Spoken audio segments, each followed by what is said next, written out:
Hello, this is part 9 through 11 of the practice exam. If you're looking for a different part, it is in a different video. Okay, so let's go over part 9, which is counting with order, and there will be one question like this on the real exam. In a certain state, license plates consist of 3 capital letters followed by either 3 or 4 numbers. So part A, how many license plates consist of 3 capital letters followed by 3 numbers? Okay, so there's a couple of things to keep in mind in this problem. You know this is in the part that's called counting with order, so that already tells you that you should count with order. But if you didn't know that, you could figure it out because if you rearrange the letters in a license plate, you get a different license plate, right? So we definitely need to count license plates in different orders as being different outcomes. And that kind of restricts which of the counting rules we're allowed to use. So we could use the multiplication rule. You could potentially use the permutation rule, except that when you're doing permutations, you're not allowed to repeat elements that you're taking from the set. And I think we are allowed to repeat letters and numbers here because it doesn't say that we're not allowed to. So we're saying we care about order, and we can repeat characters. So those two things right there tell me that I have to use the multiplication rule. So I have 6 choices to make in creating this license plate. And I have a number of different options at each stage. So I'm going to put 6 little blanks down, and I'm going to fill those with the number of choices that I have at each part. So for the first character of the license plate, it has to be a letter, and a capital letter. So I have 26 choices there. And then for the next character, it also has to be a letter, a capital letter, and I can use any of the 26 again because I'm allowed to repeat. And so that's going to be the same for the first 3 there. They all have to be letters.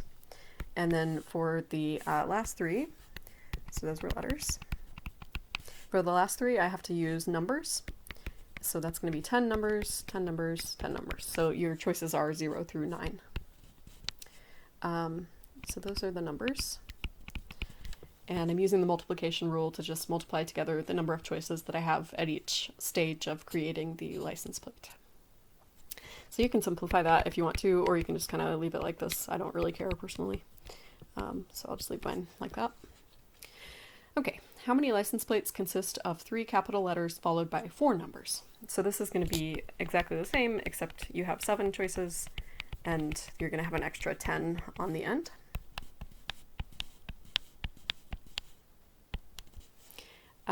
Maybe I should call these decisions or something instead of choices. I don't know. When I say choices, that makes it sound like the number of options at some stage is 6 or 7.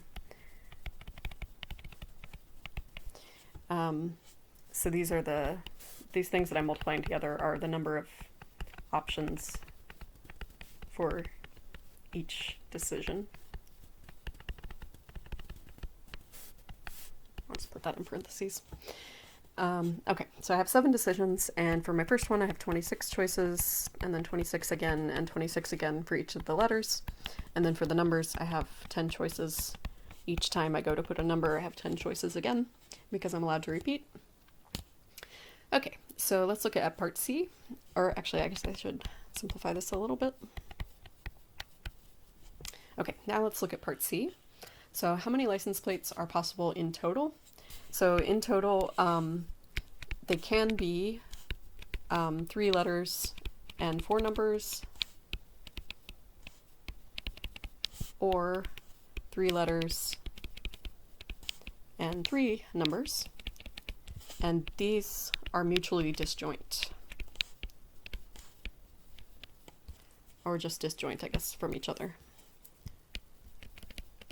So no license plate is in both of those groups.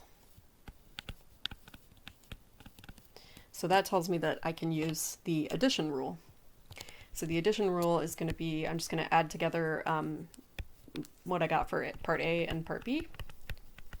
And so I'm just going to get 26 to the 3rd, 10 to the 3rd, plus 26 to the 4th, 10 to the, oops, that's 26 to the 3rd, right? Sorry, I'm already making mistakes. And then this will be 10 to the 4th. And I'm not going to simplify that, I'll just leave it like that. Okay, and then for the last part, if a license plate is selected at random, what is the probability that it consists of 3 capital letters followed by 3 numbers? Okay, so if we take a license plate from all of the license plates in the state, so our sample space here is what we did in part C. So let me just write that down. So sample space is part C, and then the event that we want the probability of, that is part A. So we're going to do part A divided by part C. Sorry, that looks like an A, like that. So this is going to be 26 to the third, 10 to the third, divided by 26 to the third, 10 to the third, plus 26 to the third, 10 to the fourth. And then you can put that in a calculator, or you can just leave it just like that. I don't care. Okay, let's look at number 2. In a certain state, license plates consist of 3 capital letters followed by 3 numbers. So part A is how many license plates are possible in total. So this is the same as on the last problem. So I'm going to use the multiplication rule, and I'm going to have 6 little blanks that represent the number of choices that I have at each stage of creating the license plate. So for the first blank, I have 26 choices for the first letter, so that's 26. And then I have 26 choices again for the second letter because I'm allowed to repeat, and then the same for the third letter. And then for my numbers, I have 10 choices for each number, 0 through 9. So these will all be 10. And then you can simplify this if you want to or not. I don't really care either way. Okay, part B, how many license plates have the same first 2 letters? For example, AAH or BBX. Okay, so we're going to do this with the same approach, but the number of choices that we have for our second letter will be different.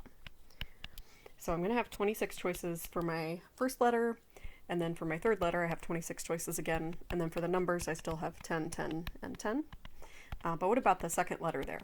So the second letter has to match the first letter, so I'm only going to have one choice there, because once I've made the once I've made the first letter already, then I have to match the first letter.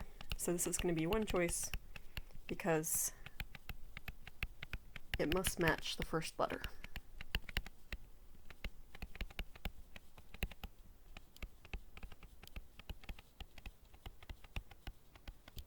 Okay, and then we can simplify this a little bit. Okay, and then part C, how many license plates do not have the same first 2 letters? So this do not part, I'm going to use the difference rule. So what I'm going to do is I'm going to take the total number of license plates, and then I'm going to subtract the number with the same first 2 letters.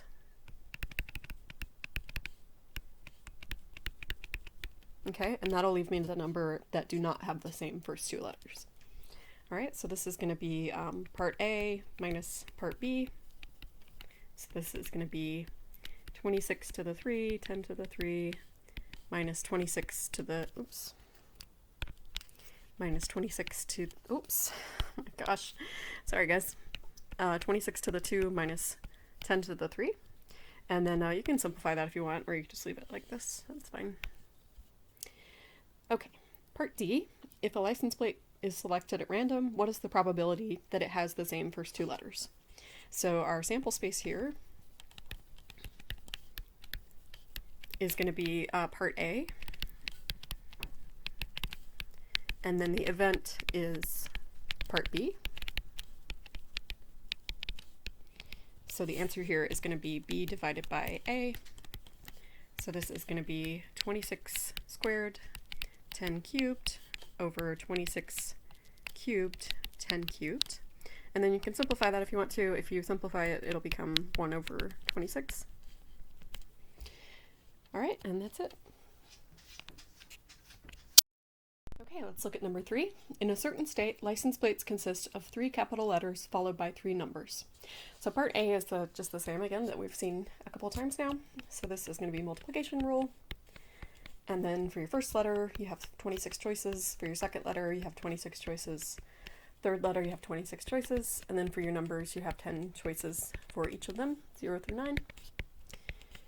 and then I'll just simplify it a little bit. Okay, and then now part B is a little bit different. So how many license plates have no repeated characters? Okay, so we have to be a little bit more thoughtful about this one. So for my first letter, it can be anything because I can't repeat with just one letter. But then for my second letter, I have to not repeat the letter that I've already put down. So when I get to the second letter, I have to take away one letter from the alphabet, whatever letter I'd already picked. So I'll only have 25 choices left. And then after that, I have to take away the first two letters from my alphabet of choices. So I'm only going to have 24 left. So these here are because we cannot repeat previous choices. Okay, and then when it comes to the numbers, the first one I can do anything, so that'll be 10, but then when it comes to the second one, I can't repeat the first one, so I only have 9 to choose from, and then for the third one, I only have 8 to choose from because I can't do either of the first two numbers that I picked. Okay, so that's the same explanation for those two right there. And then that's about as simple as it'll get unless you want to actually multiply it out. It's up to you if you want to do that or not. I don't really care either way. It'll just be some ghastly long number. Okay, part C, how many license plates have at least one repeated character? Okay, so you have to be careful here and realize that this is the opposite of part B. So let me just write that. This is the opposite or the complement of part B.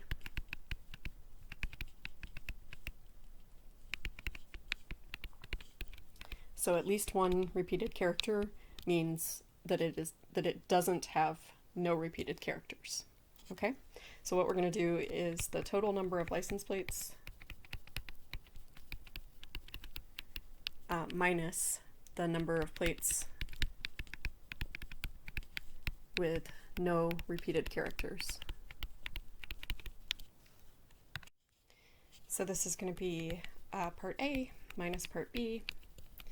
So that'll be 26 cubed 10 cubed minus 26, 25, 24, 10, 9, 8. And I'm just going to leave it like that. I don't think there's a way to simplify that really. Okay, and then in part D, if a license plate is selected at random, what is the probability that it has at least one repeated character? Okay, so our sample space here is part A, which is all the license plates. And then the event is part C. Okay, so we're just going to do, we're going to do part C divided by part A. So this is going to be 26 cubed, 10 cubed, minus 26, 25, 24, 10, 9, 8, all divided by part A, which is 26 cubed, 10 cubed. And then you can put that in a calculator if you want, or leave it like that.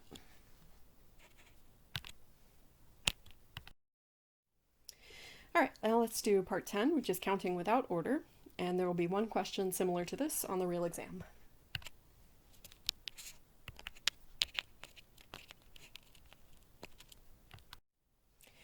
All right, number 1, a company consists of 3 men and 7 women who work in Department A, and 6 men and 4 women who work in Department B. A committee of 4 people is to be chosen where no one will have any special roles. So part A is how many different committees are possible if both departments must be equally represented. Okay, so the fact that no one will have any special roles, that means that you need to use combinations. So that was a topic that we learned about in chapter 9. That is the number of subsets of a larger set. So that's the type of counting that we want to do here. And then let's look at the question itself. So both departments must be equally represented.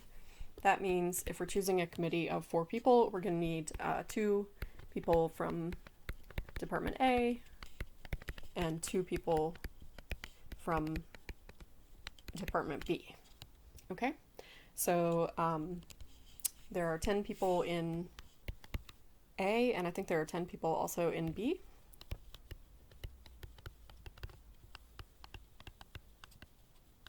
Okay, so we're going to have to make two choices. So the number of ways to get 2 people from department A is going to be like this, 10, choose 2. And then the number of ways to get 2 people from department B is going to be 10, choose 2.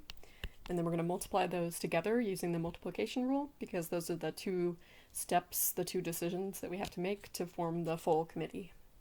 Okay, so this is number of ways to get A people, and then this is the number of ways to get B people.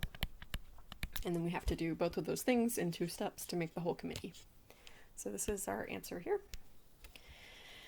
Okay, part B. How many different committees are possible if the 2 genders must be equally represented? Okay, so we need 2 women and 2 men. So how many women are there total? It looks like there's 7 in A and 4 in B. So we have 11 total. And we also need 2 men from, I think there's 20 people in this company, so there must be 9 men. Okay, so we're just going to do the same thing we did on part A. I'm going to choose 2 women from the 11, and I'm going to choose 2 men from the 9, and then I'm going to multiply these together. All right, let's look at part C.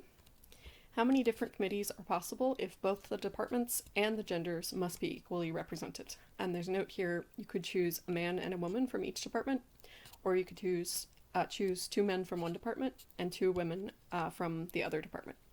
So there's actually 3 disjoint ways to do this, where the outcomes are all disjoint from each other. So let me show you what those are, and then we can figure out how many ways there are to do it each way. So 1 man and 1 woman from each department. So in that way, I would need to choose 1 woman from the women in A, so that would be 7, choose 1. And then I would need to choose 1 man from the people in A, so that would be 3, choose 1. And then I need to choose 1 woman from the women in B, so that would be 4, choose 1. And then I need to choose 1 man from the men in B, so that would be 6, choose 1. Okay, then the second way to do it would be 2 men from A and 2 women from B. Okay, so if I do it like this, then the 2 men from A, so there's 3 men in A, and I need to choose 2 of them, so it'll be like that. And then the 2 women from B, let's see, there's 4 women in B, so it'll be 4, choose 2. Okay, and then the last way to do this is like this, so 2 men from B and 2 women from A. So I'm kind of running out of space here. So the men in B there's 6 men in B, so that'll be 6, choose 2. And then the women in A, there's 7 of them, so that'll be 7, choose 2. Okay, and then what I need to do, because these are all disjoint ways of accomplishing the same task, is addition rule. So I'm just going to add all these together. Okay, so I end up getting 7, choose 1, 3, choose 1, 4, choose 1, 6, choose 1, plus 3, choose 2, 4, choose 2, plus 6, choose 2, 7, choose 2. And that is the whole answer right there. So I add together all the different ways of doing this. All right, let's look at number 2. A professor has 12 potential exam questions. 4 are short answer and 8 are multiple choice.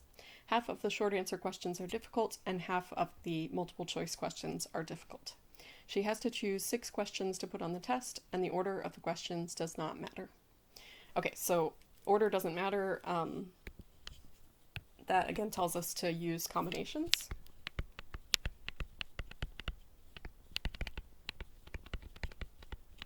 Like we were doing on the last problem. So part A, how many possible tests consist of half short answer and half multiple choice questions? So if it's going to be half short answer, that means 3 short answer. And then half multiple choice means 3 multiple choice, because she has to choose 6. Okay, so I'm just going to choose 3 short answers from, let's see, there's 4 possible short answers, so I'm going to do 4 choose 3. And then I'm going to do 8 choose 3 for the multiple choice. So this is the number of ways to choose the short answers. And then this one is the number of ways to choose the multiple choice.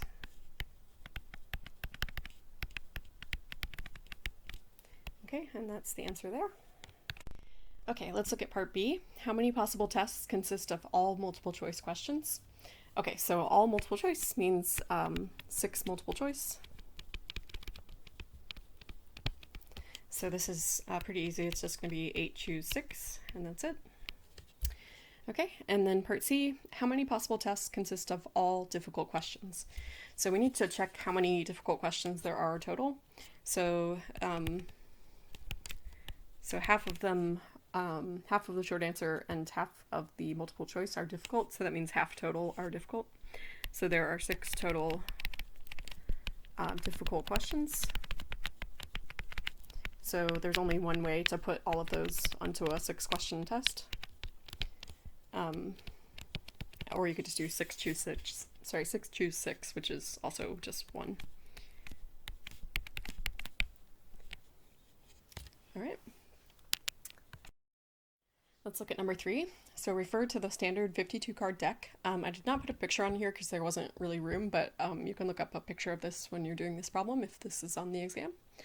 So note that the order of cards does not matter. That's standard in cards, right? You can rearrange them in your hand.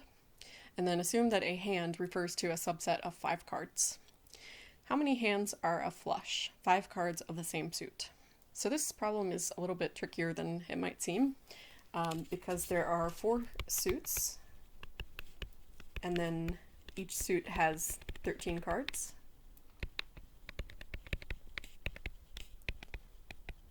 So if you're thinking about how you're going to build a flush, there's actually 2 decisions that you need to make. You need to first choose what suit is the flush, and then you need to pick which 5 cards from that 13. So it's going to be like this. It's going to be 4 times 13 choose 5. So this first decision that you have to make is, let me put it like this, number of ways to pick a suit. And then the second one is the number of ways to get 5 cards from that suit.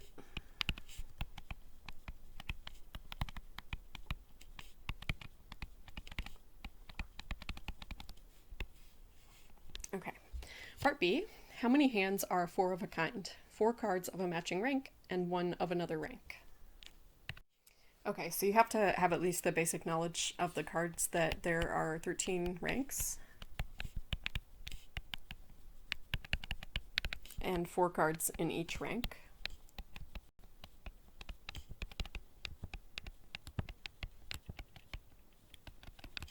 Okay, so then let's see, what can we do? So we could first choose the rank that we're gonna make our matching set from. So there's 13 ways to do that. And then we can choose the 4 cards from that rank. If we do that, it'll be 4 choose 4, which is actually just 1. So once you've picked the rank, basically you just have to take all 4 cards from that rank, and there's only one way to do that. And then we still need the 5th card. So once you have your other 4 cards, there's a few ways you could do this. You could do like 12 to choose from the other 12 remaining ranks, and then do 4 choose 1 to pick 1 card from that rank. So let me put some little explanations on here. So pick rank,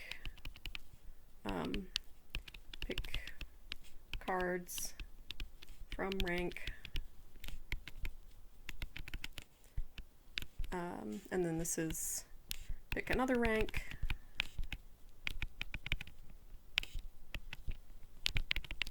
and then pick one card from the other rank.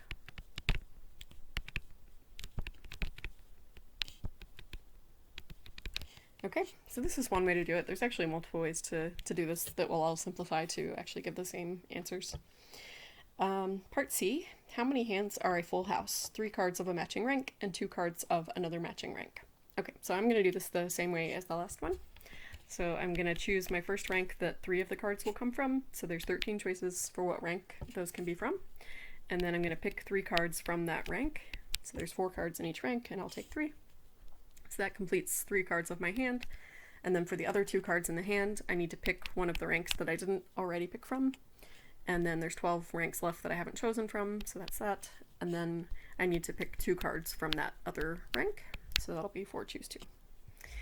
So this is really the same explanation as the last one, but I'll just write it again anyway. So pick rank, and then pick 3 from that rank. And then this is pick another rank.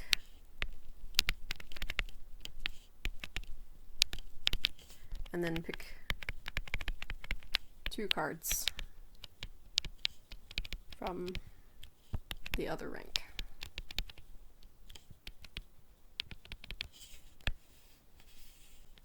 Okay, so that's it. All right, let's do part 11, Pigeonhole Principle, and there will be one question like this on the real exam. Okay, number 1, a researcher writes 50 papers in 23 years with a total of 61 co-authors. This is actually pretty fast, I think. Most people write 1 a year or less. But anyway, what is the average number of papers per year? So you're just going to do the total papers divided by the number of years. Okay, so this is just going to be 50 over 23. And that is approximately, using a calculator, that is approximately 2.17. Okay. Then part B, there must have been a year when the researcher wrote at least how many papers. So here, this is using the same principle, which was not in the textbook, but I explained in my video lecture, that the average is always between the maximum and the minimum, and the maximum number of papers that in a year that the researcher ever wrote must be an integer, right? So the maximum has to be greater than or equal to the average, and it also has to be an integer. So the maximum has to be at least 3. Because that's the smallest integer that is larger than 2.17. So what we're going to do is we're just going to round up 2.17, so we'll round up, and we get 3. Okay, so that's just 3. If you think about it, it also makes sense because if he wrote 2 papers every year for 23 years, he would have only gotten to 46 papers. So there must have been a year when he wrote more than that. All right, let's do part C. What was the average number of co-authors per paper? So we're just going to do this the same way. We're going to do the total co-authors divided by the number of years. Oh, sorry, not the number of years, by the number of papers, right? So this is going to be 61 over 50, and that is exactly 1.22. Okay, and then part D, there must have been a paper with at least how many co-authors? So again, the maximum number of co-authors has to be an integer, and it has to be greater than or equal to 1.22, so it must be at least 2. I mean, he could have written a paper with all 61 of those people. There have been papers with a lot of co-authors. I don't know if there have ever been any with 61, but at least there must have been a paper with at least 2. Because if he'd written them all with just 1, then he wouldn't have gotten to 61. Okay, so what we're doing here is we're just rounding up 1.22, and we're getting 2. Okay, so that's it. It's pretty easy. All right, number 2, a certain college class, which met 42 times in total during a semester, had 20 students. During the semester, a total of 200 absences were recorded. So you can imagine that attendance sheet that I used to pass around having 200 little X's on it. So what was the average number of absences per meeting? So the total absences is going to be divided by the number of meetings.